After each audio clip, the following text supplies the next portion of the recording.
자, 2023년 기출엔 실전 3권의 20장 순환계의 39번 문제 하겠습니다. 이거 유튜브에 없어가지고 올해 새로 다시 찍어서 올리는 겁니다.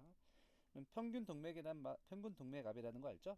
동맥은 최고 혈압, 최저 혈압이 왔다 갔다 할 때 최저 혈압에다가 최고와 최저의 차이, 이걸 맥압이라고 하죠. 이걸 3분의 1을 더한 걸 평균 동맥압이라고 합니다. 예를 들어서 지금 이 사람, 나의 그림은 사람이 모두 다 서 있을 때 각 지점에서의 평균 동맥압이라고 했는데, 이 93은 대동맥의 평균 동맥압을 의미합니다.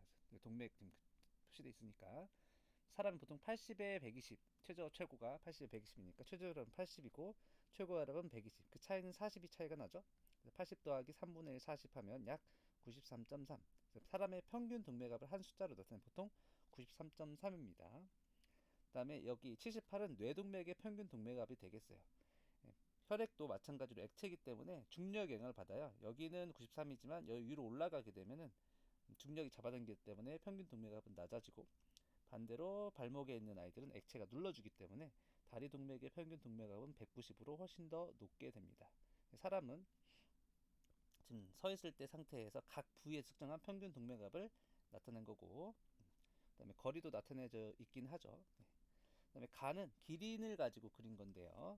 첫 번째 이 실선은 뭐냐면 기린이 고개를 들고 있을 때 뇌동맥의 평균 동맥압을 말하는 거고, 그다음에 220은 고개를 들고 있을 때 대동맥, 뇌동맥 말고 대동맥의 평균 동맥압을 말합니다. 이거 더 아래쪽에 있기 때문에 값이 더 높은 거예요.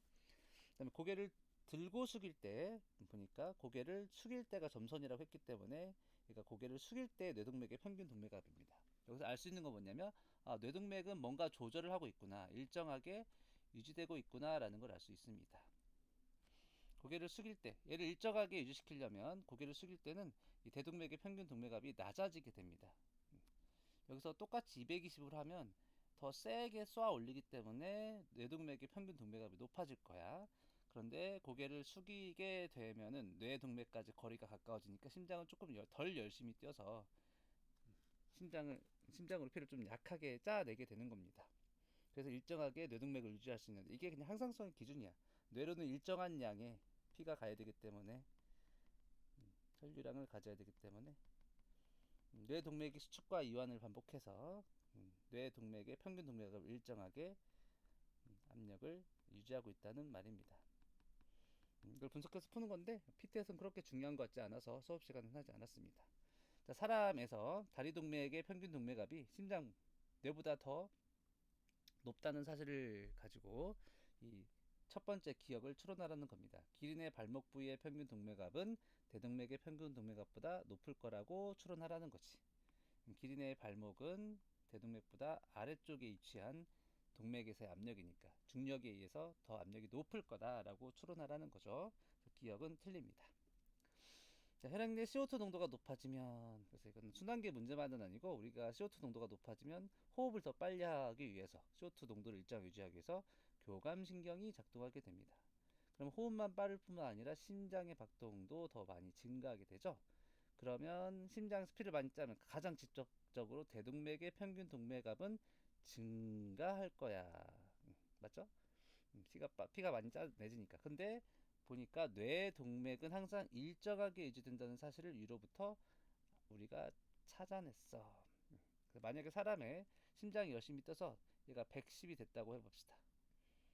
대동맥 평균하면. 근데 사람의 뇌는 78로 일정하겠죠.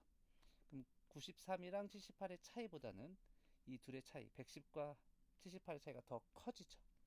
그래서 이 둘의 차이가 커진다라고 추론할 수 있습니다. 그래서 니에는 틀리고요.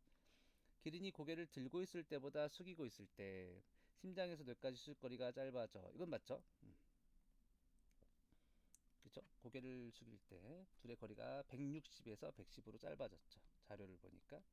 그때 또 자료에서 대동맥의 평균 동맥압은 220에서 180으로 낮아졌잖아요. 자료를 보니까 디귿이 맞구나 할 수 있습니다. 디귿만 맞아서 답은 3번이 되겠어요. 별로 어렵지 않죠? 근데 이걸 또 하다 보면 더 헷갈릴 수가 있어. 그러면 그냥 이거를 버리는 게 차라리 낫기 때문에 이건 수업 시간에 하지 않았습니다. 해설 여기까지 하겠습니다. 끝.